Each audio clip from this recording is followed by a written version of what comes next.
Hola chicos, ¿cómo están? Buenas noches. Buenas noches, Alterita. Comenzamos. ¿Están todos, Angela? Está la mayoría, doctorita. Faltan cinco alumnos y uno está de viaje. Me escribió que no iba a poder entrar a la clase, doctorita. Que le iba a Ya. presentar su justificación de ser necesario. Ya, entonces estaría faltando 4, ¿verdad? Sí, doctorita. Porque uno está de viaje. Ya, ok. Entonces comenzamos, me imagino que ya se van a ir conectando, ¿ya? Sí, El día de doctorita. hoy vamos a ver el tema del tiroideo, ¿ya? Y esta semana vamos a ver sobre todo patologías tiroideas. El tema de diabetes, ya hemos terminado con el tema de hipoglicemia que realizamos. Entonces vamos a ver esta semana nódulo tiroideo y tiroiditis, ¿ya? Luego vamos a ver las demás patologías tiroideas que vemos con frecuencia en el primer nivel de atención y tanto como nosotros como especialistas, que es hipotiroidismo e hipertiroidismo. Entonces, cuando hablamos del nódulo tiroideo, es importante recordar que los nódulos tiroideos llaman la atención cuando los detecta el paciente, ¿no? Entonces, a veces muchos pacientes a la consulta llegan porque se han estado tocando la zona del cuello, palpando la zona del cuello y detectan como un nódulo o una masa, o muchos de ellos es evidente la masa que tienen en el cuello, ¿no? Por un médico durante un examen físico de rutina, ¿no? Muchos pacientes vienen por dolor en la zona del cuello y al examen físico palpamos tiroides y encontramos un nódulo tiroideo, ¿no? O durante un procedimiento radiológico como una ecografía carotidia, por ejemplo, que fue solicitada por otra sospecha diagnóstica o por otro diagnóstico y encuentran un nódulo tiroideo. Una tomografía computarizada de cuello de tórax o una tomografía por emisión de positrones. ¿Ok? La importancia clínica se relaciona principalmente con la necesidad de excluir el cáncer de tiroides. Entonces, tener un nódulo tiroideo es muy frecuente, pero lo más importante es excluir este cáncer de tiroides y si se han dado cuenta, y vemos en las diapositivas, refieren que solo del 4 al 6.5% de todos los nódulos tiroideos en series no quirúrgicas es un cáncer de tiroides. Entonces la frecuencia no es mucha, ¿no? De nódulos tiroideos malignos, ¿no? Que sean cáncer de tiroides. Pero lo importante es descartar esta posibilidad o excluir este cáncer de tiroides. Entonces, todo paciente que encontremos un nódulo en la tiroides le va a preocupar si este nódulo es malo o es bueno, ¿no? Entonces, nuestra finalidad es excluir que no sea un nódulo maligno, ¿ya? Esa es la finalidad que tenemos. Entonces, como parte de la evaluación inicial y como lo que hemos estado viendo en diabetes, es muy importante la historia clínica del paciente y el examen físico correcto.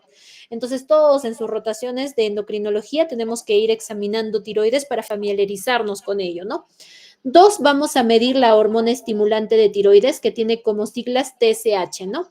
Y finalmente vamos a hacer una ecografía para confirmar la presencia de los nódulos que tal vez a la palpación hayamos palpado. Entonces, normalmente recordemos que la tiroides tiene un lado derecho y tiene un lado izquierdo, ¿no? Cuando hablamos de tiroides, recordemos que la tiroides tiene esta forma casi como de un michi, como le digo a los pacientes, tiene un lado derecho y tiene un lado izquierdo, y si nosotros, por ejemplo, palpamos un nódulo en el lado derecho, tenemos que describir las características de este nódulo, ¿no? Por ejemplo, si es que este nódulo es hipoecogénico, hiperecogénico, cuántas son las medidas del nódulo, si tiene calcificaciones o no tiene calcificaciones, tal vez sus bordes no son tan regulares como lo que he dibujado en la primera imagen, sino tal vez son más lobulados, si hay presencia de linfadenopatía adicional o no. Entonces, todas estas características nos va a dar el informe de una ecografía tiroidea, ¿ya?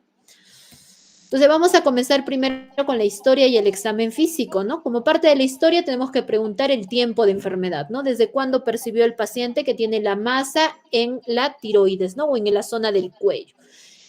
Vamos a ver también otras características como la historia del crecimiento, ¿no? Si fue lento o fue rápido la masa. Entonces, en 2, 3 meses ya palpó el paciente de que se creció demasiado, ¿no? A diferencia de otros que son de hace años, que viene y que se queda en el mismo tamaño, ¿no? La irradiación de cabeza y cuello en la niñez también es importante preguntar al paciente si se ha irradiado de manera corporal total para trasplante de médula ósea, tiene historia familiar de cáncer de tiroides, por ejemplo, o síndromes de cáncer de tiroides, porque en ellos tenemos la neoplasia endocrina múltiple tipo 2, la poliposis adenomatosa familiar o síndrome de Koch. Entonces, no se olviden, lo más importante cuando nos enfrentemos a un nódulo tiroideo va a ser realizar una buena anamnesis y con ello preguntar este historial. También en el hallazgo del examen físico tenemos que valorar si la masa es muy dura, ¿no? Si te da palpotiroides, recordemos los reparos anatómicos, palpotiroides, obviamente tengo que palpar el lóbulo derecho y el lóbulo izquierdo, ¿no? Entonces, si palpo, por ejemplo, esta masa en el lóbulo derecho, esto vamos a imaginar que es el lado derecho y este es el lado izquierdo. Si palpo una masa en el lóbulo derecho, tengo que valorar que esta masa, si es fija, tendría mayor riesgo de que sea maligno, ¿no? Un tumor maligno, un nódulo maligno. Síntomas obstructivos, o sea, es tan grande que genera obstrucción tanto para respirar o para deglutir. Linfadenopatía cervical, ¿no? Palpoadenopatía cercana, recordemos que el cuello está lleno de ganglios y adenopatías, parálisis de las cuerdas vocales, todas estas características sugieren la posibilidad de cáncer. En cambio, si no tengo una masa que sea dura, que no produzca síntomas obstructivos, no haya adenopatías, lo más probable es que sea una masa o un nódulo benigno. ¿Ok? Entonces, recordemos, la glándula tiroidea habíamos visto que es como un michi, tiene un lado derecho, tiene un lado izquierdo. Entonces, lo primero que hemos hecho es hacer una anamnesis correcta para valorar tiempo de enfermedad del paciente, ¿no? Segundo, hemos examinado al paciente y hemos encontrado un nódulo en el lado derecho. Entonces, tenemos dos posibilidades, que este nódulo sea un nódulo funcionante o sea un nódulo no funcionante. Cuando yo digo un nódulo funcionante es que produzca demasiadas hormonas tiroideas, ¿no? ¿Frente a qué tipo de hipertiroidismo estaríamos? A ver, voluntario. Si produce demasiadas hormonas tiroideas, alguien que haya Hipertiroidismo, doctora. pasado causas de hipertiroidismo. Ajá. A ver, Hipertiroidismo, voluntario, doctora. causas de hipertiroidismo. ¿Perdón? Sería un hipertiroidismo, doctora. Ángela, Aumento de las hormonas tiroideas. ya. Causas de hipertiroidismo. ¿Quién repasó causas de hipertiroidismo? A ver, Ángel, coméntame. El más común, Grace Basedow, doctora. Luego, Perfecto, muy dentro bien. del síndrome de Plummer, por ejemplo, buce multinodular tóxico y el adenoma tóxico. Los tres más comunes, ¿no? Perfecto, muy bien. Giuseppe, Por ejemplo, doctora, la tirotoxicosis iatrogénica en el tratamiento de un hipotiroidismo mal controlado con dosis elevadas de levotiroxina, por ejemplo. ok, muy bien, ya, muy bien. Entonces vamos a ver lo que han comentado sus compañeros, ¿ya? Entonces, cuando hablamos de causas de hipertiroidismo, que es lo que vamos a ver la clase siguiente, vamos a tener que diferenciar el término de hipertiroidismo con el término de tirotoxicosis, ¿ya? Entonces, ¿qué es hipertiroidismo? Eso lo vamos a ver en la siguiente clase. Es un exceso o un aumento en la producción de hormonas tiroideas por la glándula tiroides. O sea, si la culpable de este aumento en la producción de hormonas tiroideas es la glándula tiroidea, es hipertiroidismo. En cambio, la tirotoxicosis son las manifestaciones clínicas, o sea, todos los síntomas del exceso de hormonas tiroideas. Entonces, causas de tirotoxicosis puede ser lo que dijo Giuseppe, ¿no? Que le dé dosis muy exageradas a mi paciente de levotiroxina, lo que se va a reflejar bioquímicamente como si fuera un hipertiroidismo, pero se trata de un exceso de hormona de levotiroxina que va a generar estas manifestaciones clínicas producto del exceso, ¿ya? Entonces, esa sería una causa de tirotoxicosis, no de hipertiroidismo, ¿no? Hipertiroidismo es un aumento en la producción de hormonas tiroideas por la glándula tiroidea. Entonces, en ese caso tenemos lo que nos comentaba Ángel, ¿no? Enfermedad de Graves. ¿Qué más tenemos? Bocio multinodular tóxico y por último tenemos el famoso adenoma tóxico. Estas son las tres causas más frecuentes de hipertiroidismo, ¿ok? Entonces, si yo encuentro un nódulo en la tiroides y este nódulo es funcionante, a eso se refiere con el adenoma tóxico. O sea, ¿qué significa? Un nódulo que genera más hormonas tiroideas, ¿no? Entonces, eso les preguntaba para poder entender lo que estábamos conversando, que por qué si yo encuentro un nódulo tiroideo tendría que pedir TSH, porque la TSH me va a permitir valorar si es que es hiperfuncionante o no es hiperfuncionante, ¿ya? Entonces vamos a ver por acá. Entonces vamos a ver por aquí. Listo. Entonces, una vez que yo tenga un nódulo tiroideo, entonces tenemos por acá, vamos a buscar la pluma. Entonces, hemos visto que teníamos una glándula tiroidea y tal vez nosotros al examen físico palpamos un nódulo tiroideo, ¿no? Entonces, vamos a pedir una ecografía para confirmarlo porque ya hemos hecho una anamnesis adecuada, una historia clínica y vamos a pedir una ecografía para confirmar el diagnóstico, ¿no? Como parte del estudio de un nódulo tiroideo debemos dosar TSH para valorar si este nódulo es funcionante o no funcionante, ¿no? Entonces, vamos a ver este algoritmo por acá. Entonces, primero pedimos TSH, ¿no? Entonces, recordemos un poco el eje tiroideo hormonal para poder entender. Entonces, recordemos que a nivel tenemos aquí al hipotálamo, tenemos la glándula hipofisiaria y finalmente tenemos la glándula tiroidea. ¿Ok? Entonces, en endocrinología, todos los ejes hormonales, en este caso el eje hormonal tiroideo, tiene tres componentes. El componente primario, que viene a ser la tiroides, el componente secundario, que viene a ser la hipófisis, y el componente terciario, que viene a ser el hipotálamo. ¿Ok? Entonces, cuando yo hablo de la tiroides, debemos recordar que la tiroides es como si fuera una batería que debe funcionar 100%. Entonces, para que la tiroides funcione adecuadamente, recibe un estímulo que se produce, es una hormona que se produce a nivel de las células tirotropas de la adenohipófisis que le dice cómo funcionar a la tiroides. Pero esta también se ve o su acción depende de una hormona denominada hormona liberadora de tirotropina, también denominada TRH. Entonces, la TRH genera su acción sobre las células tirotropas para producir la TSH, que es la hormona estimulante, ¿no? De la tiroides, que finalmente actúa sobre la glándula tiroidea, que es nuestro componente primario. Entonces, si la tiroides funcionara de más, es como si decir que mi batería funcionara un 500%, ¿cómo debería estar mi TSH? Disminuida, ¿no? O sea, si es que la batería funciona de más, la TSH, que es el estímulo principal, por feedback, se disminuiría. Entonces, si yo le pido a este paciente que encuentre un nódulo tiroideo, una TSH, y la TSH me sale suprimida, estaría frente a un hipertiroidismo. Mientras que si mi TSH me sale normal, significa que funcionalmente la tiroides está funcionando normal, ¿ok? Pero si se encuentra suprimida, estoy frente a un hipertiroidismo. ¿Hasta ahí alguna duda, chicos? Todo claro, doctora. ¿Ninguna? Ninguna. Entonces, si tenemos TSH suprimida, estamos frente a un hipertiroidismo, que generalmente involucraría que es un nódulo funcionante, ¿ok? Entonces, sigamos con el algoritmo. Si tengo una TSH suprimida, a ver, permítanme, ya, listo.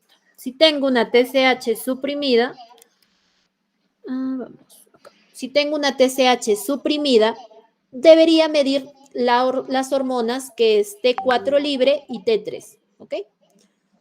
Entonces, esta T4 libre y T3 me dice cómo está funcionando la tiroides.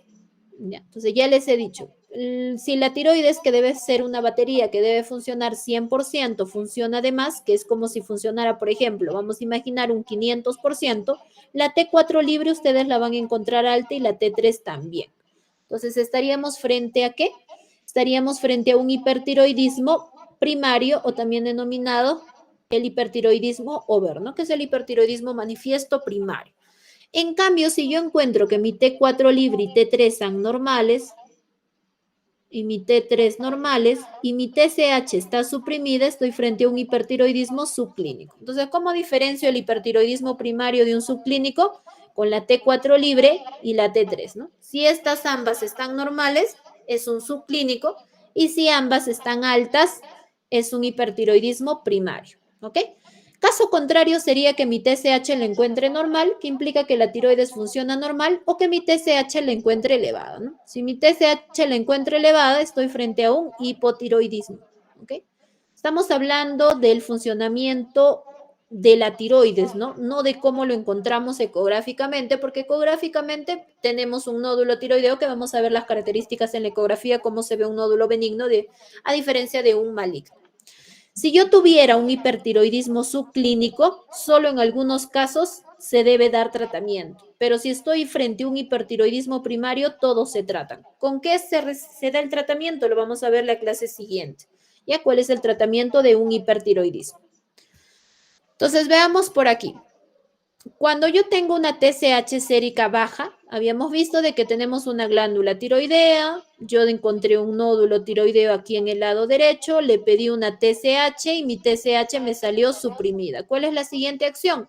Pedir T4 libre y T3 para valorar si el hipertiroidismo que tiene el paciente es subclínico o es primario, ¿no?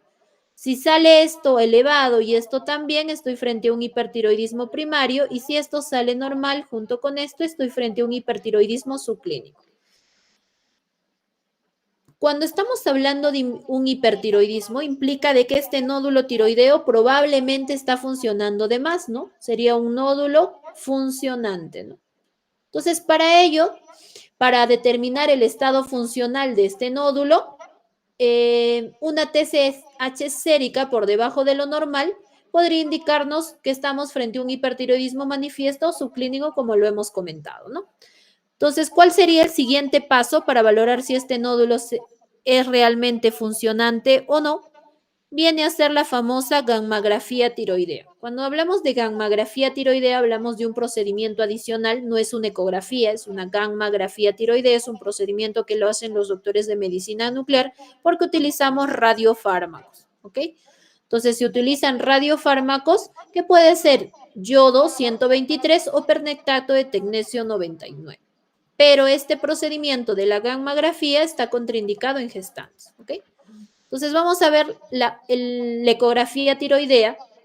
Entonces ya tenemos que el paciente tiene el nódulo tiroideo, teníamos las características y los antecedentes familiares, un examen físico correcto, hemos pedido la TSH y con eso hemos catalogado cómo está funcionando la tiroides y vamos a ver ahora las características del nódulo tiroideo. Habíamos visto que la importancia de un nódulo tiroideo es descartar que este nódulo tiroideo no sea maligno, ¿no? Entonces se debe realizar una ecografía si tenemos un paciente con sospecha de nódulo tiroideo, ¿no? Ustedes palparon la tiroides y hay sospecha de un nódulo porque palparon un nódulo en la tiroides. Un bocio nodular significa que hay un crecimiento difuso de la glándula tiroidea y palparon un nódulo en la tiroides, ¿no? O los que hemos encontrado incidentalmente a través de otras imágenes, ¿no? Tomografía, resonancia, tomografía o ecografía carotidia, pero no precisamente una ecografía tiroidea.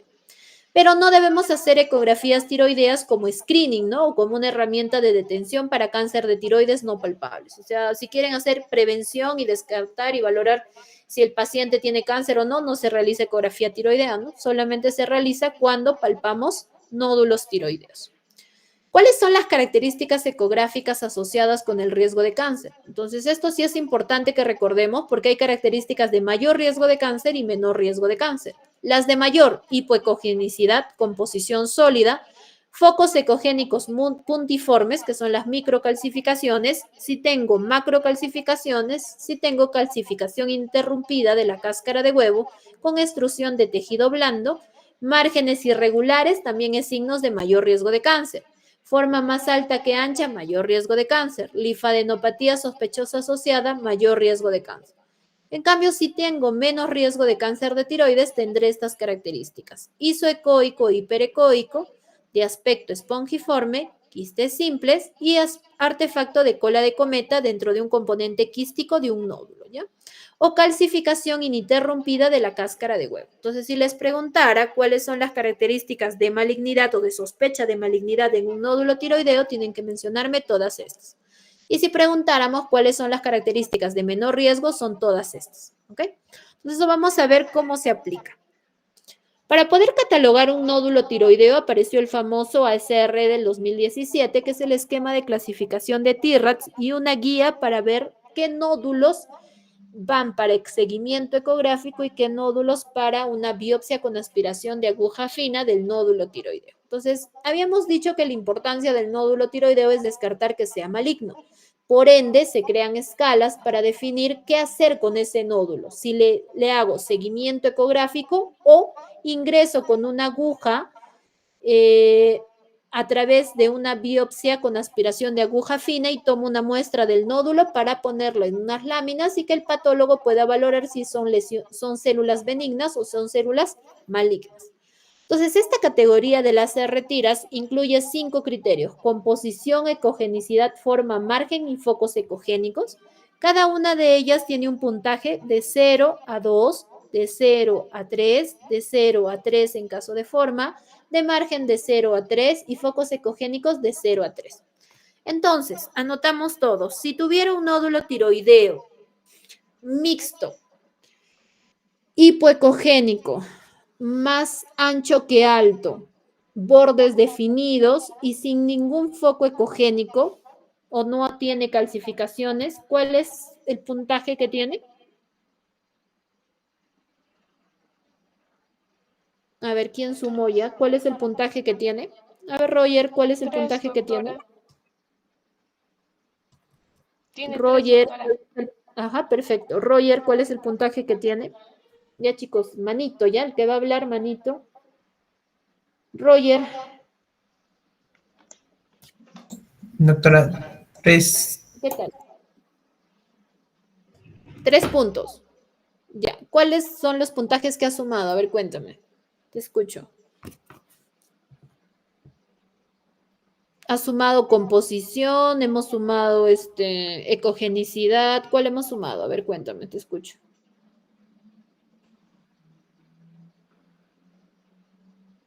Roger, tú mismo, te escucho.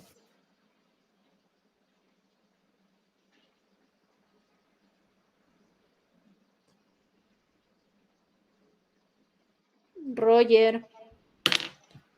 Ya, pasamos. Ángela, tienes que decirle a tus compañeros que tienen que estar atentos, ¿ya? Ajá, mándales un Yo mensajito a ahorita les estar escribo. atentos. Ajá, gracias. Ya, a ver, Dayana, creo que tú me comentaste, ¿no? Antes, y creo que Dayana, no sé quién más habló. Ajá. Dayana, a ver, cuéntame. ¿Cuántos puntos es? Es 3, ¿no? 3 puntos, correcto, pero los 3 se suman ¿por qué? A ver, les pongo el cuadro. Igualito, Dayana tampoco está. Sí, doctora, estoy aquí. Ya, te escucho entonces. A ver, ¿por qué suma 3 puntos el nódulo?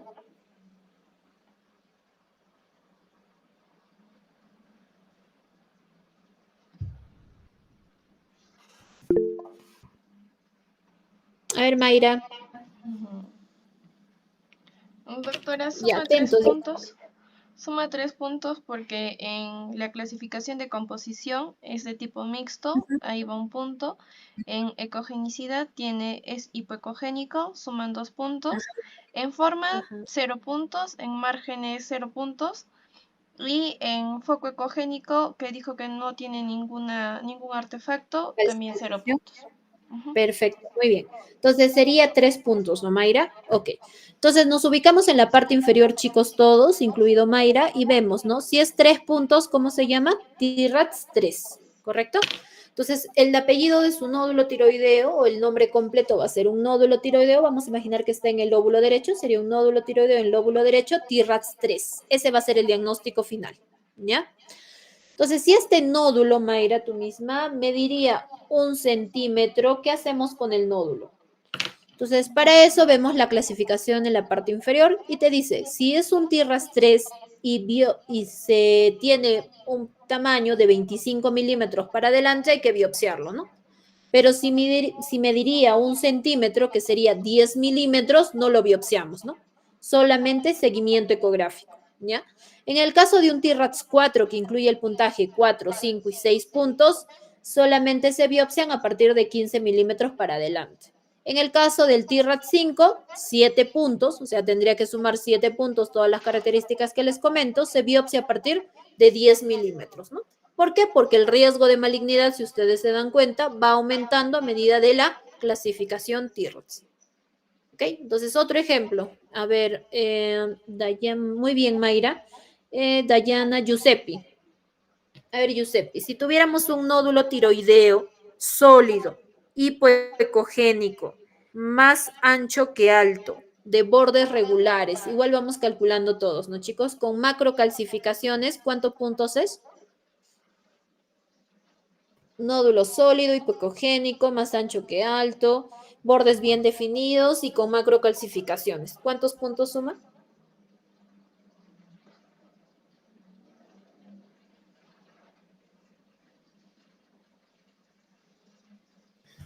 Ya, tampoco está Giuseppe. 6 puntos, doctora. Ajá, ya, muy bien. 6 puntos entonces. Ya, ¿qué tierra sería?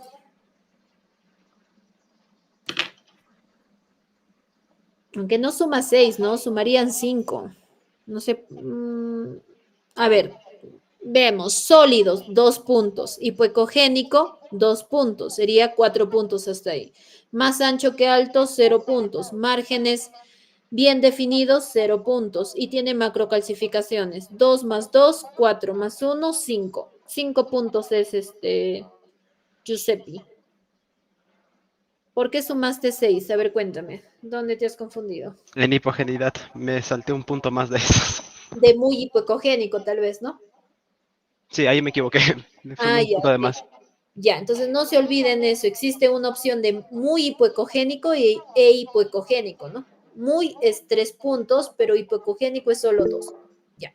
Entonces estaríamos frente a un nódulo tiroideo. T-RATS, ¿qué T-RATS sería, Giuseppe?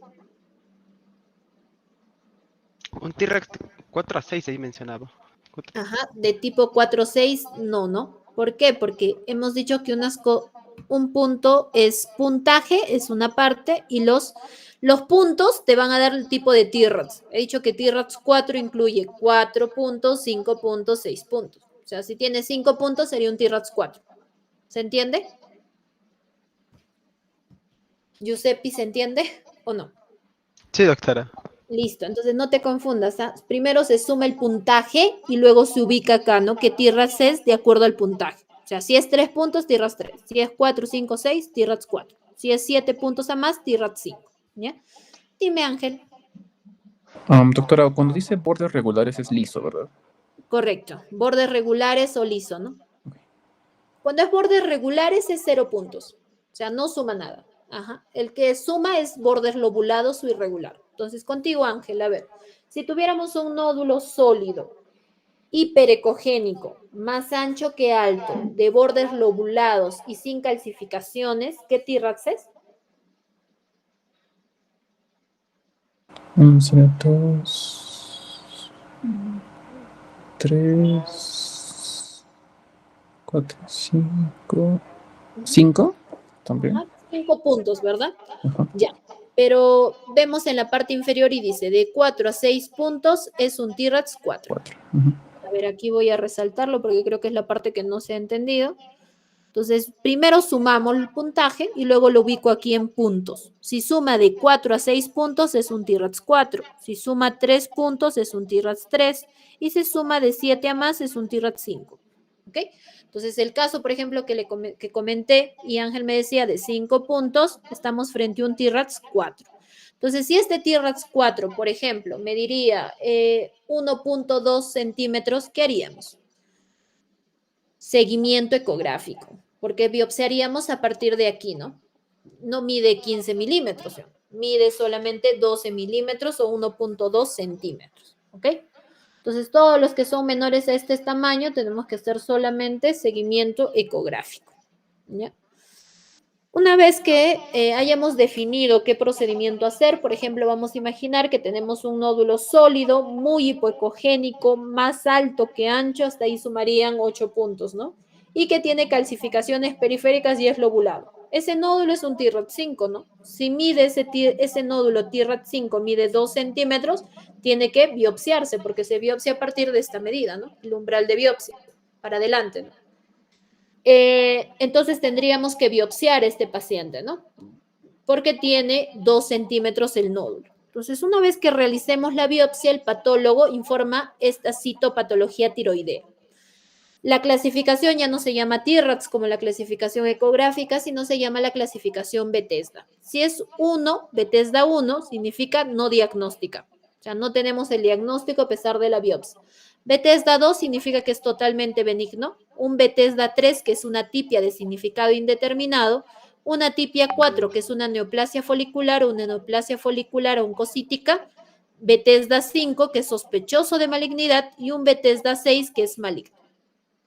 Entonces vamos a ver aquí el riesgo de malignidad. Casi cuando es un Bethesda 6 que es maligno es 94%. Bethesda 5 sospechoso de malignidad 65%.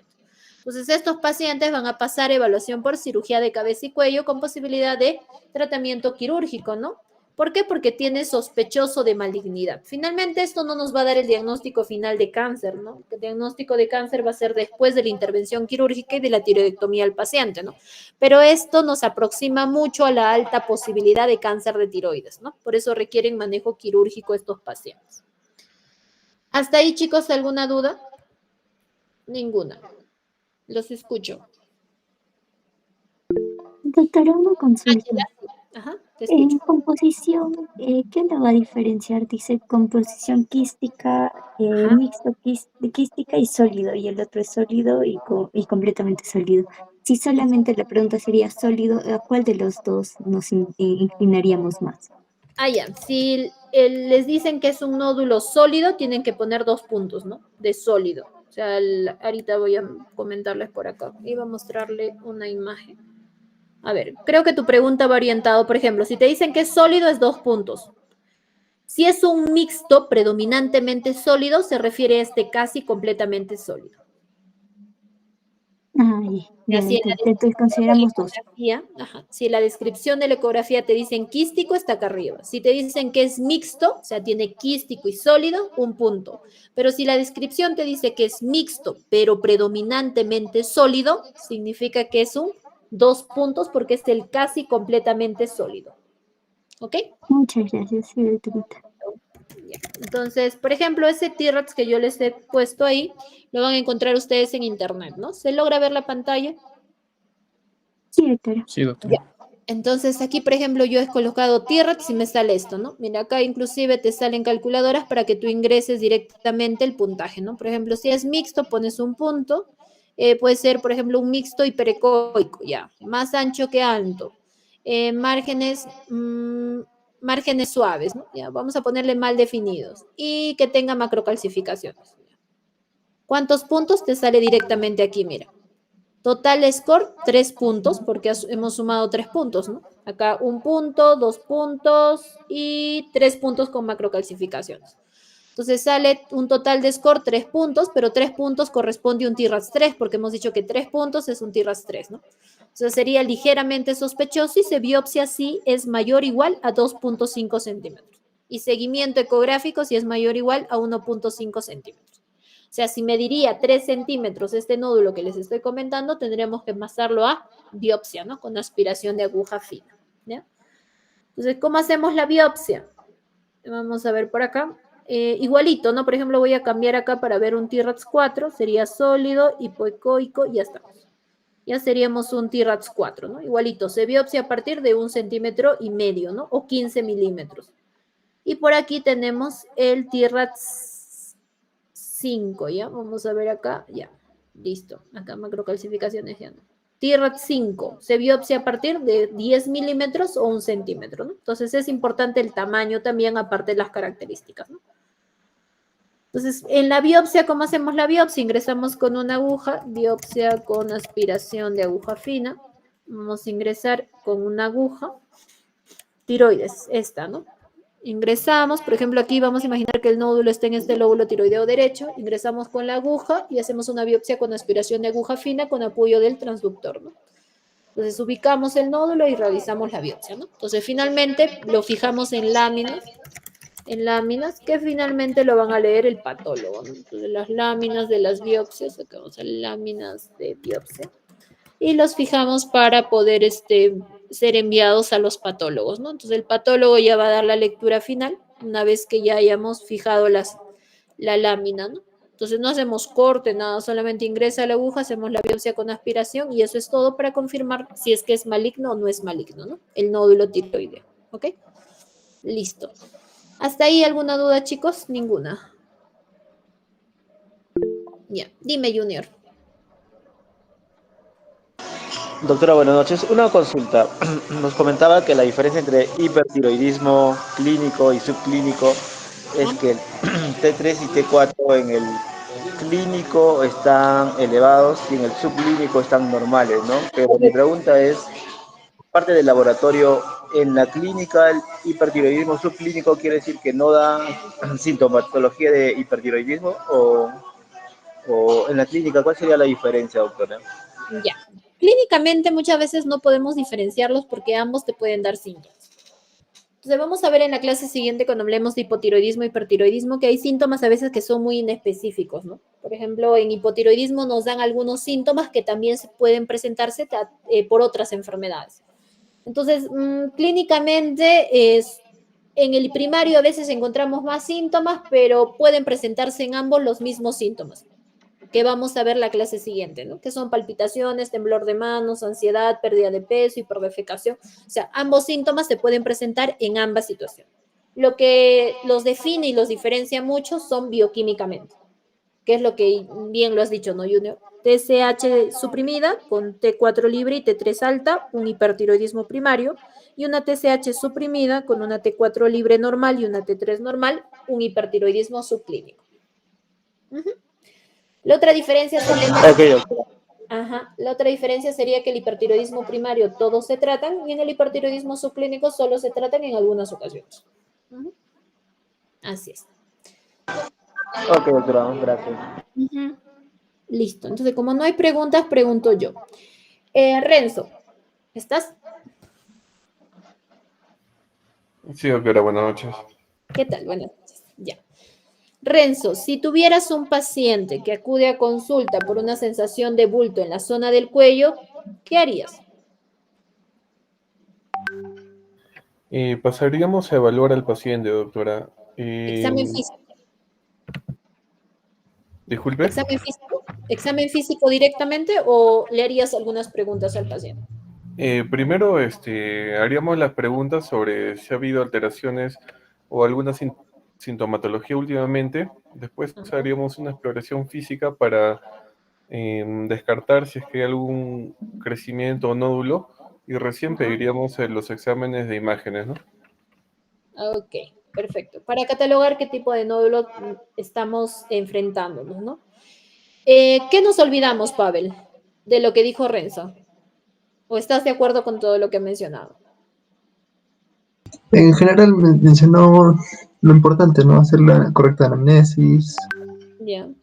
Pero en En anamnesis, ¿qué examen nos... físico, en anamnesis tendríamos que verificar eh, quizás el tipo de alimentación, verificando si podría ser por consumo, por déficit de yodo, quizás antecedentes familiares, por hipertiroidismo, hipotiroidismo, Ya, alguna antecedentes neoplasia. familiares, es algo que comentaste ya. ¿Qué más? Algo más que les he comentado y que no he mencionado. eh, ¿La irradiación, doctora? ¿Cómo? ¿La irradiación en los pacientes? Radiación, no te olvides, radiación. Perfecto, muy bien, Ángela. Entonces, como decía Renzo, ¿no? Primero una anamnesis correcta que implicaría tiempo de enfermedad y síntomas asociados, ¿no? O sea, si tiene síntomas asociados a alguna patología tiroidea, por ejemplo, puede tener síntomas de hipertiroidismo. Entonces, ustedes indagan por los síntomas relacionados, ¿no? Aparte de preguntar, pues, el tiempo de enfermedad, el crecimiento, si ha sido rápido o no rápido, síntomas obstructivos, por ejemplo, que tal vez una masa muy grande y el paciente ya tiene dificultad para respirar. Entonces, todo eso va en la parte de la anamnesis, ¿no? Pero no se olviden los factores que hemos conversado de riesgo de malignidad, ¿no? Por ejemplo, el antecedente de una radiación, por ejemplo, eso no me han comentado, antecedente de una radiación en la zona del cuello, historia familiar de cáncer de tiroides, o sea, perfecto preguntar si tiene mamá, papá con hipotiroidismo, hipertiroidismo, pero también pregunten si ha habido antecedente de cáncer de tiroides en la familia, ¿no? Porque tenemos muchas neoplasias endocrinas múltiples o síndromes de Codwen o poliposis adenomatosas familiares. Entonces, eso tenemos que valorar.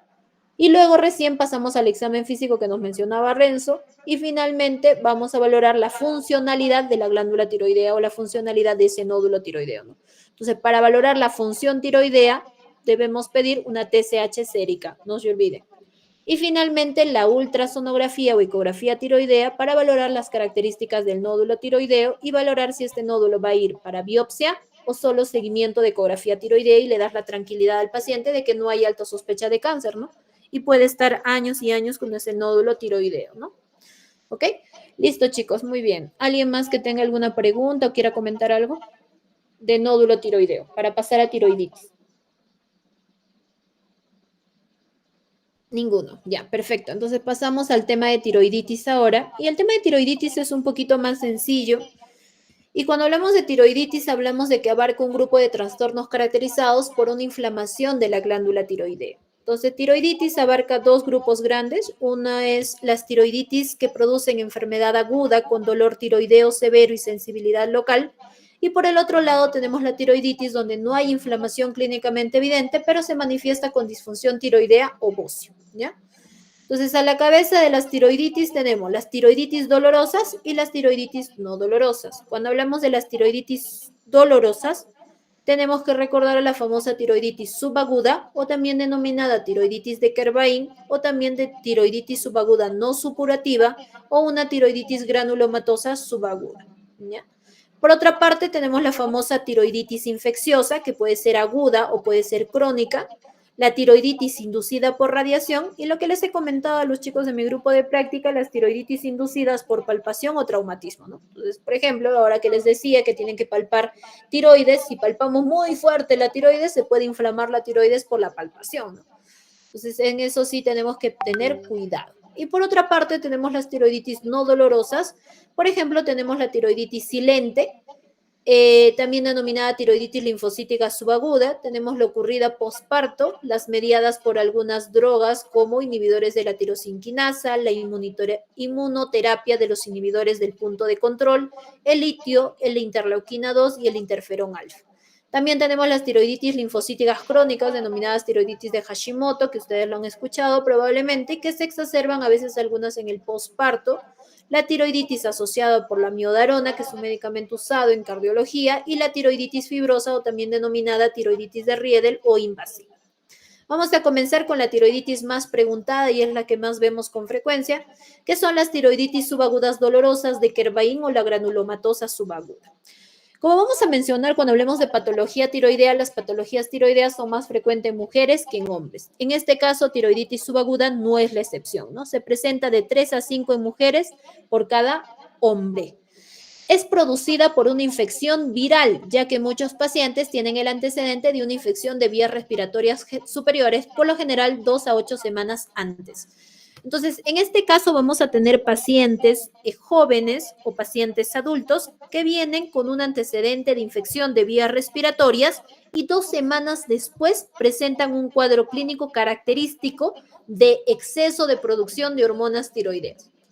Entonces, esta paciente viene y te va a referir dolor en el cuello y ustedes va a hacer evidente a la palpación de la tiroides ese dolor que tiene, ¿no? Suele haber agrandamiento leve o moderado de forma difusa o asimétrica y casi siempre es dolorosa, o sea, se palpa la tiroides y le duele al paciente, ¿no? Son frecuentes la fiebre, la fatiga, el malestar general, la anorexia y la mialgia y hay síntomas de hipertiroidismo aproximadamente en la mitad de pacientes. Entonces, esta tiroiditis subaguda dolorosa es otra causa de la famosa tirotoxicosis, ¿no? O sea, de estas manifestaciones clínicas por el exceso de hormonas tiroideas. Pero en este caso de la tiroiditis se da por una inflamación de la glándula tiroidea. ¿Cómo vamos a ver bioquímicamente una tiroiditis? TSH suprimida como T4 libre y T3 elevada. Que si recordarán cuando hablábamos de hipertiroidismo, había mencionado que si la TSH se encuentra suprimida y tu T4 libre y tu T3 están altas, también se debe producto de un hipertiroidismo primario. Bioquímicamente, el hipertiroidismo primario, bioquímicamente es similar en una tiroiditis subaguda dolorosa, ¿no? Son iguales, ¿ya?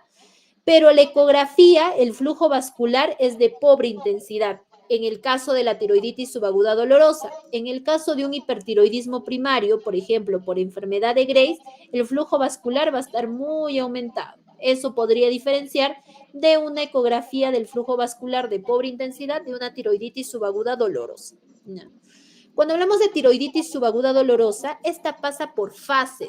La primera fase es la hipertiroidea, luego la fase eutiroidea y por último la fase hipotiroidea. En algunos casos, esta fase hipotiroidea puede ser transitoria, en algunos casos puede ser permanente, y los casos que son transitorios se recuperan y el paciente pasa a ser eutiroideo nuevamente. Entonces, ¿qué pasa? Esta inflamación de las glándulas tiroideas producto de la infección viral produce que se dañen las células foliculares tiroideas y activa la proteólisis de la tiroglobulina almacenada. Entonces, es por ello que se desencadena toda esta fase hipertiroidea con manifestaciones clínicas de exceso de hormonas tiroideas y bioquímicamente se ve reflejada con lo que habíamos mencionado, ¿no? Una TSH suprimida con una T4 libre y T3 alta, ¿ok? ¿Cuánto tiempo dura esta fase hipertiroidea? Hasta que se agoten las reservas de tiroglobulina, que son entre 2 a 8 semanas. Luego, las células foliculares se regeneran y se reanuda la síntesis y secreción de hormonas tiroideas y pasamos a una fase eutiroidea, en algunos casos a una fase hipotiroidea, ¿ya? Que puede ser permanente o transitoria, ¿no?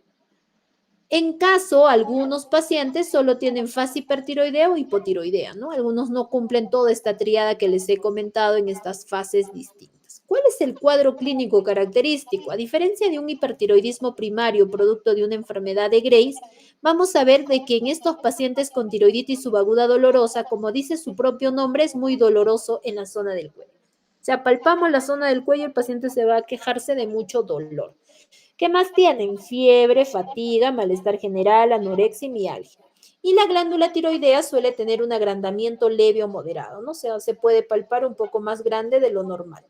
Y forma difusa o asimétrica y es casi siempre dolorosa. Palpamos lado derecho, izquierdo y hay mucho dolor. Como es una inflamación, vamos a tener que los marcadores inflamatorios, tanto PCR va a estar alto como BCG.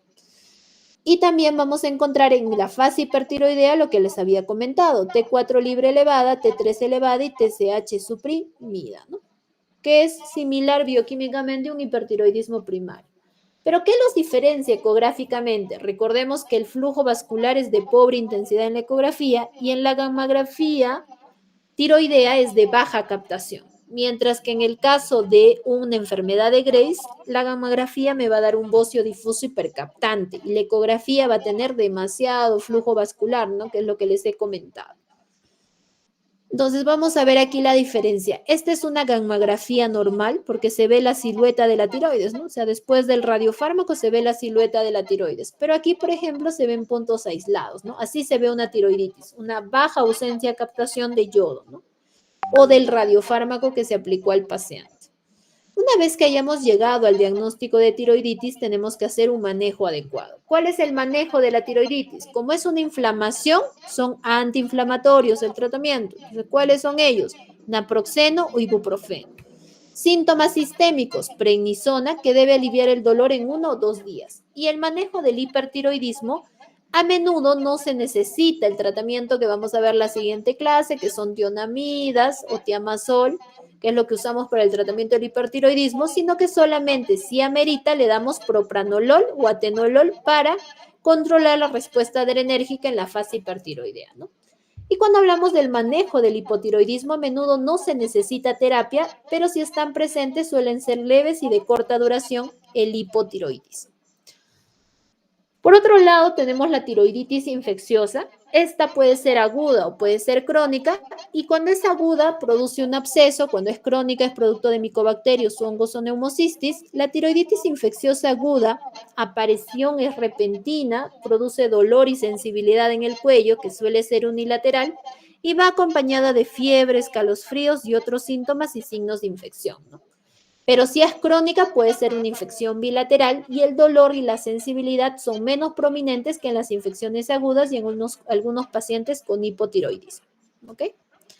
Entonces, en la tiroiditis que vamos a pedir infecciosa, que puede ser aguda o crónica, ecografía vemos absceso. Cuando es aguda, la función tiroidea es normal, o sea, no es como una tiroiditis subaguda dolorosa que tiene una fase hipertiroidea, eutiroidea, hipotiroidea, ¿no? Y si es crónica, algunos pueden presentar hipotiroidismo. Los antibióticos intravenosos se prefieren a los orales como el tratamiento para la tiroiditis bacteriana aguda. ¿Ok? ¿Qué otra tiroiditis produce dolor? La de radiación. Por ejemplo, vamos a ver la clase siguiente que cuando estamos frente a un hipertiroidismo, el tratamiento definitivo viene a ser la terapia con yodo radioactivo. Si le doy tratamiento con yodo radioactivo en estos pacientes, en algunas ocasiones se pueden presentar tiroiditis, ¿no? Después de 5 a 10 días de haber recibido la terapia con yodo radioactivo. ¿Qué va a producir? Dolor y sensibilidad en la tiroides. El dolor en el cuello suele ser leve y desaparece, y también puede haber una exacerbación transitoria del hipertiroidismo, ¿no? En una tiroiditis por radiación.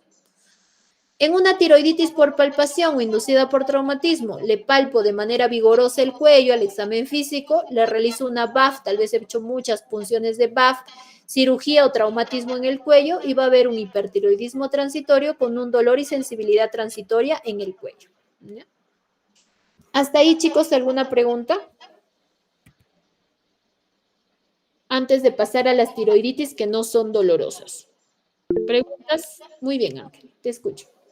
Doctora, cuando estábamos hablando de tiroiditis subaguda dolorosa de Kervain, ¿cómo yo diferencio eso de agrandamiento leve o moderado de un bocio? ¿O bocio O sea, ¿cómo es la diferencia?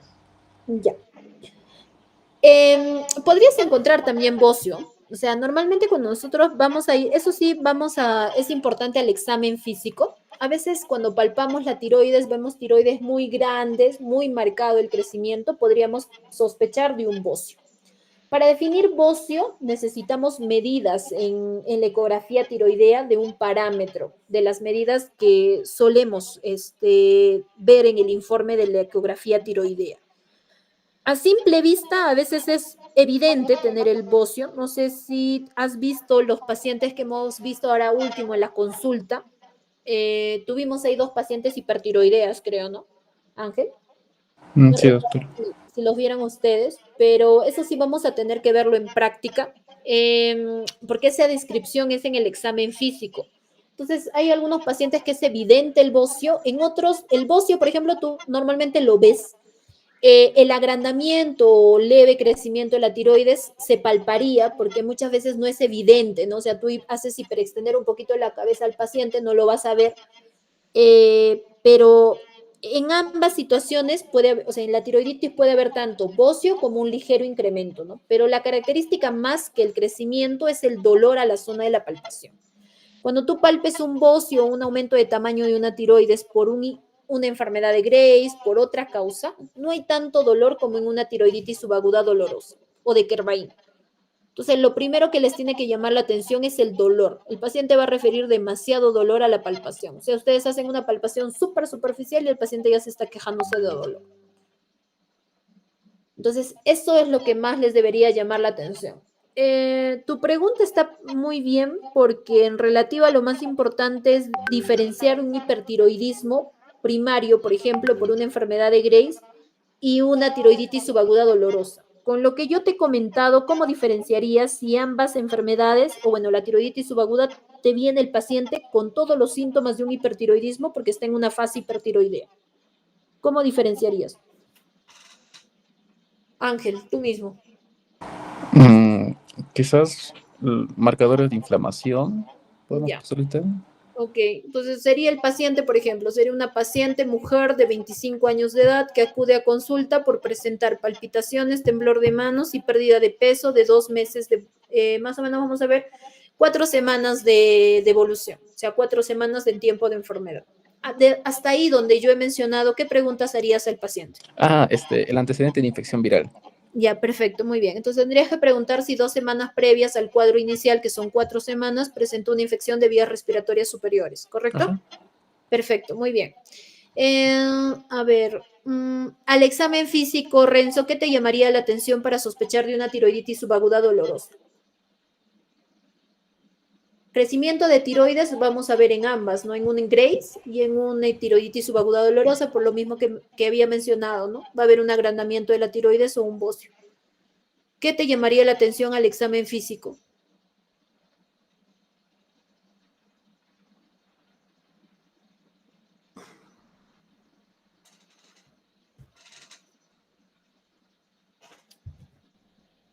En la tiroiditis subaguda, doctora, Al examen físico, ¿qué te llamaría la atención? Lo que está acá, ¿no? el dolor y aparte el crecimiento son los Ya, perfecto. dos El criterios. crecimiento también lo vas a ver en una enfermedad de Graves, ¿no? En un Graves también va a haber un crecimiento. ¿Tú, Renzo, estás rotando con qué médico? Con el doctor López Ortiz, Ajá. el de salud. Ya habrán visto pacientes con hipertiroidismo, ¿verdad? Sí, hemos llegado a ver Ya. uno. ¿Han palpado tiroides? No, doctora, porque hemos palpado tiroides, pero no nódulos, solo que en ecografía hablaba que tenía un Ah, ya, no, no, milímetro, no. ¿no? Has palpado tiroides, ¿correcto? Y has visto pacientes con hipertiroidismo. ¿Correcto, Renzo? Solo hemos tenido un descarte de hipertiroidismo, porque todos son hipotiroidismo. Ah, ya. Ok, ya, a ese paciente con hipertiroidismo que le hicieron la palpación de la glándula tiroideal, ¿le dolió cuando le palpaste? O sea, ¿se quejó Eh, de dolor? No, doctora, mi compañera hizo una exploración, pero no había dolor, porque No había dolor, ¿no? era un paciente que tenía hipertiroidismo Y cuando dejó de consumir medicamentos pasó a un hipotiroidismo y todavía se le ha hecho los exámenes para esta semana. Ok, ya. Entonces, es una paciente con hipertiroidismo que le hicieron un examen físico de la glándula tiroidea y no produjo dolor. Entonces, esto es lo que normalmente vemos, ¿no? O sea, en los pacientes con hipertiroidismo, sea independientemente cualquiera de las tres causas que lo ha mencionado Ángel también, que lo vamos a ver la clase siguiente, no hay mucho dolor a la palpación. Si es que el paciente se queja de dolor es porque probablemente la palpación ha sido muy, muy profunda o ha habido alguna incomodidad, ¿no? Pero en una enfermedad de Graves generalmente no hay mucho dolor a la palpación. En cambio, en esta tiroiditis subaguda dolorosa sí hay mucho dolor. Entonces, eso sería uno de los signos en el examen físico que te ayudaría a sospechar de que sea una tiroiditis subaguda dolorosa, ¿no? Que tú a la palpación superficial o una palpación sutil encuentres mucho dolor a la palpación, ¿ya? Entonces, esa era la respuesta, Renzo, dolor en la zona del cuello, ¿no? Aparte del antecedente que ya preguntó Ángel del cuadro del paciente, el cuadro clínico que les he comentado yo, ¿no? ¿Ok? Listo. Entonces, bioquímicamente, ¿habría alguna diferencia, Erika? No, no, En la doctora. fase hipertiroidea no, pues, ¿no? Si estuviera en una fase hipotiroidea, ahí se va a hacer más clásico, pues, ¿no? Porque no va a estar en la fase hipertiroidea, se te va a ser más fácil llegar al diagnóstico, ¿no? Doctora, una consulta. Ujú. Si en la bioquímica, bueno, es similar o casi igual como la enfermedad de Graves, por ejemplo, o sea, para poder diferenciar este tipo de patologías, necesariamente vamos a necesitar imagen. O sea, la imagen es la que nos va a describir la diferenciación de estas patologías. O porque con la bioquímica creo que, o sea, podríamos confundirnos, ¿no, doctora? Ujú. Ya, entonces por eso está todo lo que he mencionado anteriormente, Erika. ¿Qué dije primero? ¿Qué dijo Ángel? Ah, bueno, el antecedente, ¿no? Ya, el antecedente de infección de vías respiratorias, ¿no? O sea, eso es importantísimo, a pesar de que es algo muy simple de preguntar, es muy importante porque hay muchos pacientes que no te van a comentar. Si tú no los preguntas, no vas a saber. Y en el examen físico que acabo de mencionar con Renzo, que era lo que le preguntaba a los pacientes que han examinado con hipertiroidismo, ¿hay dolor o no? Tú, los pacientes que has examinado en tiroides, ¿hay dolor o no? No hay dolor, doctora. No hay dolor, ¿no? Entonces, la tiroiditis subaguda dolorosa hay mucho dolor. O sea, tú palpas y hay mucho dolor. Entonces, por ahí el antecedente más el examen físico de la palpación de la glándula tiroidea con mucho dolor son dos de los indicativos que te ayudarían a sospechar en tiroiditis subaguda dolorosa y no en un hipertiroidismo por otra causa, ¿no? Lo tercero, la ecografía tiroidea te puede ayudar, sí, porque sí tendrías que pedir valorar flujo vascular, ¿no? O sea, vascularidad. Si la vascularidad está muy aumentada, te dice que podría ser una enfermedad de Graves. Si la vascularidad está disminuida, como les he comentado, puede ser una tiroiditis subaguda dolorosa, ¿no? O sea, el flujo vascular es de pobre intensidad en la tiroiditis subaguda. Y lo cuarto, si es que ya hay muchísima duda, podemos pedir una gamografía tiroidea, ¿no? En el caso de la tiroiditis, la gamografía tiroidea sale así.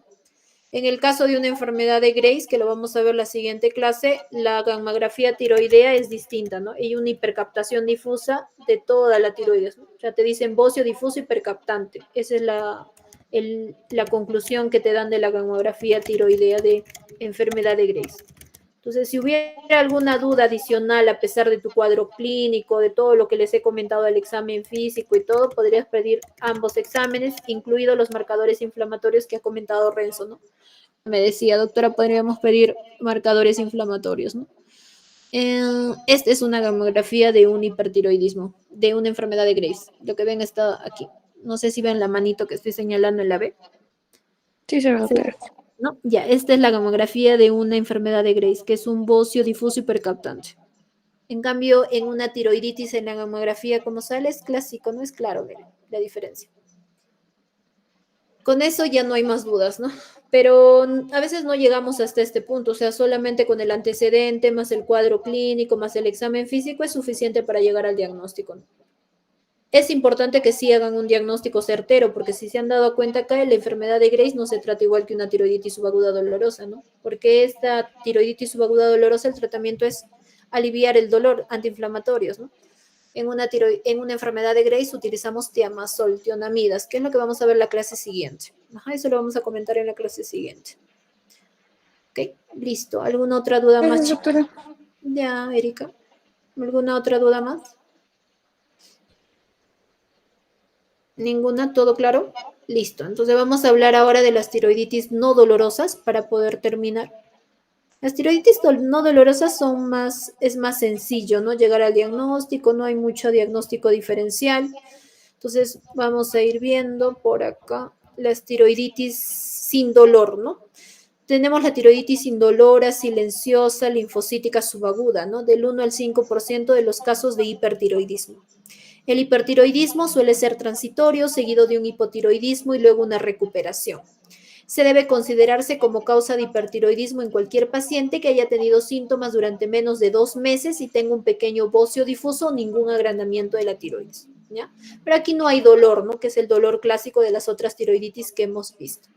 Esta se considera una variante de la tiroiditis de Hashimoto o linfocítica crónica, ¿no? Lo que sugiere que forma parte del espectro de la enfermedad autoinmune de la tiroides. Entonces, esta tiroiditis indolora silenciosa.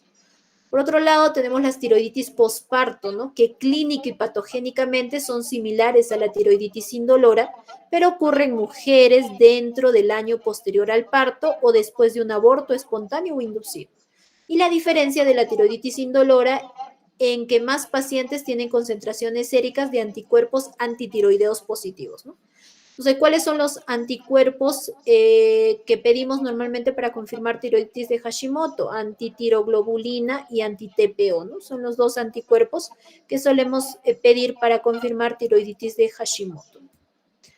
Por último, tenemos las tiroiditis inducidas por fármacos, y ahora que los fármacos en oncología, por ejemplo, han aumentado, tenemos a los famosos medicamentos interferón alfa, que produce desarrollo de anticuerpos antitiroideos de novo, ¿no? Sin enfermedad clínica en el 5 al 15%. Del 5 al 10% de los pacientes desarrollan una enfermedad tiroidea, incluida una tiroiditis indolora, un Hashimoto o una enfermedad de Graves. En cambio, la interleuquina 2 es un síndrome que simula una tiroiditis indolora y aproximadamente en el 2% de pacientes que usan interleuquina 2, ¿no? La miodarona puede producir hipo o hipertiroidismo, cualquiera de los dos, ¿no? Y en el caso de litio, los pacientes que reciben tratamiento con litio también tienen mayor incidencia de hipertiroidismo. Entonces, no olviden litio, que a veces lo utilizamos, amiodarona, que utilizan los cardiólogos, y los doctores de oncología, interleuquina 2, interferón alfa, ¿no? Entonces, todos estos medicamentos se han relacionado mucho a patologías tiroideas, ¿no? Asociadas al uso de estos medicamentos, ¿ok? Listo, chicos. Eso sería tiroiditis no dolorosa, que es lo que relativamente es más sencillo, ¿no? Es más sencillo el diagnóstico, no hay mucho diagnóstico diferencial, como les comentaba, en relación a las otras patologías que hemos visto. Hasta ahí, chicos, ¿alguna duda? Dime, Ángel, te escucho. Doctora, ¿la tiroiditis fibrosante de Riedel es dolorosa o indolora? La de Riedel estamos dentro de las no dolorosas, ¿no? Aquí tenemos el cuadro principal. Aquí está. Esta es la tiroiditis de Riedel, la tiroiditis fibrosa. No duele. No hay dolor, no hay aumento de la sensibilidad tampoco. Es no dolorosa. Ok, doctora, gracias. Ajá, listo. ¿Alguna otra pregunta, chicos? Doctora, sí, y la de Hashimoto también estaría dentro de la clasificación de no dolorosas, ¿no? Porque creo que también es bastante frecuente. Sí, correcto. La tiroiditis de Hashimoto es la primera causa de hipotiroidismo. No vamos a precisarla mucho porque vamos a hablar cuando hagamos la siguiente clase, cuando hablamos de hipotiroidismo, y vamos a hablar de causas de hipotiroidismo, pero sí, las causas autoinmunes, tanto de hipo como de hipertiroidismo, es lo que más vemos con frecuencia, ¿no? O sea, en el caso de hipotiroidismo, Hashimoto, y en caso de hipertiroidismo, enfermedad de Graves. Renzo, ¿te escucho? Doctora, una consulta. Entonces, la importancia de identificar qué tipo de hipotiroidismo tenemos, Hashimoto, entre las otras, ¿a qué nos permite llegar, o bueno, en qué nos facilita a nosotros como médicos tratantes? Porque el tratamiento para ambos es el mismo, ¿cierto? ¿Te refieres en hipotiroidismo o hipertiroidismo? Hipotiroidismo, doctora. En el hipotiroidismo, en relativa a los autoanticuerpos o valorar si es Hashimoto o no, te permitiría decirle a tu paciente si el tratamiento va a ser de por vida o no. O sea, si tú tienes autoanticuerpos positivos, el tratamiento del hipotiroidismo va a ser de por vida. A veces nos ayuda un poco también en hipotiroidismo subclínico, porque no todos los hipotiroidismos subclínicos se tratan. Así como mencioné en el algoritmo de hipertiroidismo, habíamos visto que todos los hipertiroidismos primarios se tratan, ¿correcto? El hipertiroidismo subclínico no todos se tratan. Lo mismo pasa en hipotiroidismo. En hipotiroidismo primario todos se tratan. En hipotiroidismo subclínico no todos se tratan. Y tener autoinmunidad positiva es uno de los indicativos para dar tratamiento en algunos pacientes. Independientemente es obviamente del punto de corte del valor de TSH, ¿no? Entonces los autoanticuerpos nos ayudan para ello. Cuando hablamos de causas de hipotiroidismo, me refiero a que me imagino que te refieres que es tiroiditis de Hashimoto autoinmune, que es la causa principal, pero si hablamos de otros tipos de hipotiroidismo, tenemos varios, ¿no? Por ejemplo, hipotiroidismo post-terapia con yodo radioactivo, el tratamiento también va a ser de por vida, ¿no? Hipotiroidismo postquirúrgico, por ejemplo, le sacaron la tiroides por un cáncer de tiroides, va a tomar de por vida el tratamiento tu paciente. O sea, en esos pacientes tienes la causa conocida, o sea, no habría necesidad de pedir autoanticuerpos, ¿no? A veces hay pacientes que te preguntan, y doctor, ¿cuál es mi causa de hipotiroidismo? ¿No? Entonces, si tú no tienes una causa clara, podríamos usar autoanticuerpos, ¿no? Y dos, para valorar si su descendencia también va a tener hipotiroidismo o tiroiditis de Hashimoto, ¿no? Entonces, recordemos que las mujeres hacemos más la enfermedad si tienes autoinmunidad, podrías heredar esa autoinmunidad a tu descendencia femenina, ¿no? También masculina, pero las mujeres hacemos más la enfermedad, ¿no? Como todas las patologías tiroideas. No sé si respondí a tu pregunta, Renzo. Sí, doctora, muy claro, gracias. Ajá, listo. ¿Alguna otra pregunta, chicos? Dime, Giuseppe. Doctora, una consulta con respecto a lo que es la amiodarona. Ajá. Tanto el cuadro de hipo o hipertiroidismo va a estar condicionado netamente a la bueno, al paciente y a la zona con respecto a que si esa zona tiene tanta suficiencia de yodo como si no. No sé si estoy en lo correcto, ya que había leído que más que nada los pacientes que usan amiodarona, pero en esas zonas hay suficiencia de yodo, ya sea porque hay porque, bueno, ya tienen sal yodada, etcétera, los alimentos, todo. Más que nada, estos pacientes van a debutar con hipotiroidismo por intoxicación por yodo. Y en los casos de que hay insuficiencia de yodo, por ejemplo, las personas de ascendentes alturas, esquimales, que por obvio imaginamos que utilicen amiodarona, estos más que nada van a debutar con hipertiroidismo por insuficiencia de yodo. Y algo que quería consultar, doctora, más que nada es, bueno, como le muestra el cuadro, el exceso de yodo, ¿qué le hace a la tiroides para que te debute con hipotiroidismo? Ya, ok. Entonces, eso lo vamos a mencionar la clase siguiente porque hay dos efectos, ¿no? Seguro que han estado revisando. El de Golchaikov y el de Jod-Basen, ¿correcto? No sé si lo has revisado. Sí, más o menos, doctor, más que Más nada. o menos, ¿no? Sí, Ya. más que nada el efecto de la amiodarona estaba leyendo ahí aparte. Y también que tiene dos tipos también para debutar. O es inducida netamente por el yodo del hipertiroidismo, por mucho yodo, o es por daño tisular. Y como hemos mencionado, daño tisular, los folículos se rompen, la tiroglobulina se libera y ¡ah! Todos los hormonas tiroideas se van a la circulación. Ok, entonces tu respuesta, o sea, la respuesta a la pregunta que me comentaste está orientada más al efecto de Golchaikov y al de Jod-Basen. Entonces, esos dos efectos los vamos a mencionar en la clase siguiente. De todas maneras, les sugiero que repasen, porque vamos a mencionar ambos efectos, porque vamos a hablar de medicamentos también utilizados, ¿ya? Para el manejo de hipertiroidismo. Pero sí, en el caso de la amiodarona, justo aquí les he abierto no sé si todos lo pueden ver, pero recordemos que cada molécula de amiodarona contiene 2 átomos de yodo, lo que equivale al 37% de su peso molecular. O sea, estamos hablando de que cada tableta de amiodarona te da un porcentaje de yodo, ¿no? O sea, es como si estuviéramos tomando un porcentaje en la amiodarona de yodo. Entonces, este yodo se va a comportar distinto dependiendo a qué tipo de persona lo está consumiendo, ¿no? Que era lo que más o menos Giuseppe nos comentaba, ¿no? Nos decía, si la persona tiene déficit de yodo, el efecto de esta miodarona que va a consumir va a ser distinta a una persona que tiene ya niveles de yodo adecuados o tiene un poquito más del que debería tener, ¿no? Entonces, ese efecto de que si produce hipertiroidismo está relacionado más por lo que te comentaba, que es el efecto de Golchaikov y el de Jod-Basen, que lo vamos a comentar la siguiente clase.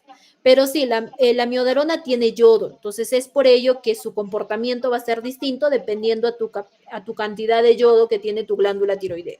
Recordemos que la glándula tiroidea no solo sintetiza hormonas tiroideas, como vamos a ver la clase siguiente, sino también almacena sus propias hormonas tiroideas. O sea, ahorita, por ejemplo, nosotros sintetizamos hormonas, pero también tenemos una reserva de hormonas tiroideas dentro de nuestra glándula tiroidea. ¿Ok?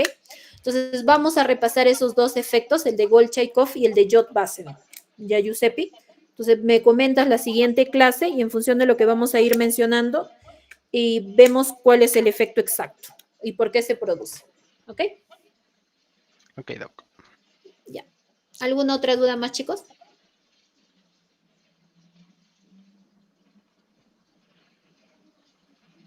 Ninguna, listo. Entonces vamos, quedaría como tarea entonces el efecto de Golchaikov y el efecto de Jod-Basedow, ¿ya? Entonces, igual en internet ustedes buscan, ¿no? Efecto de Jod-Basedow y Golchaikov.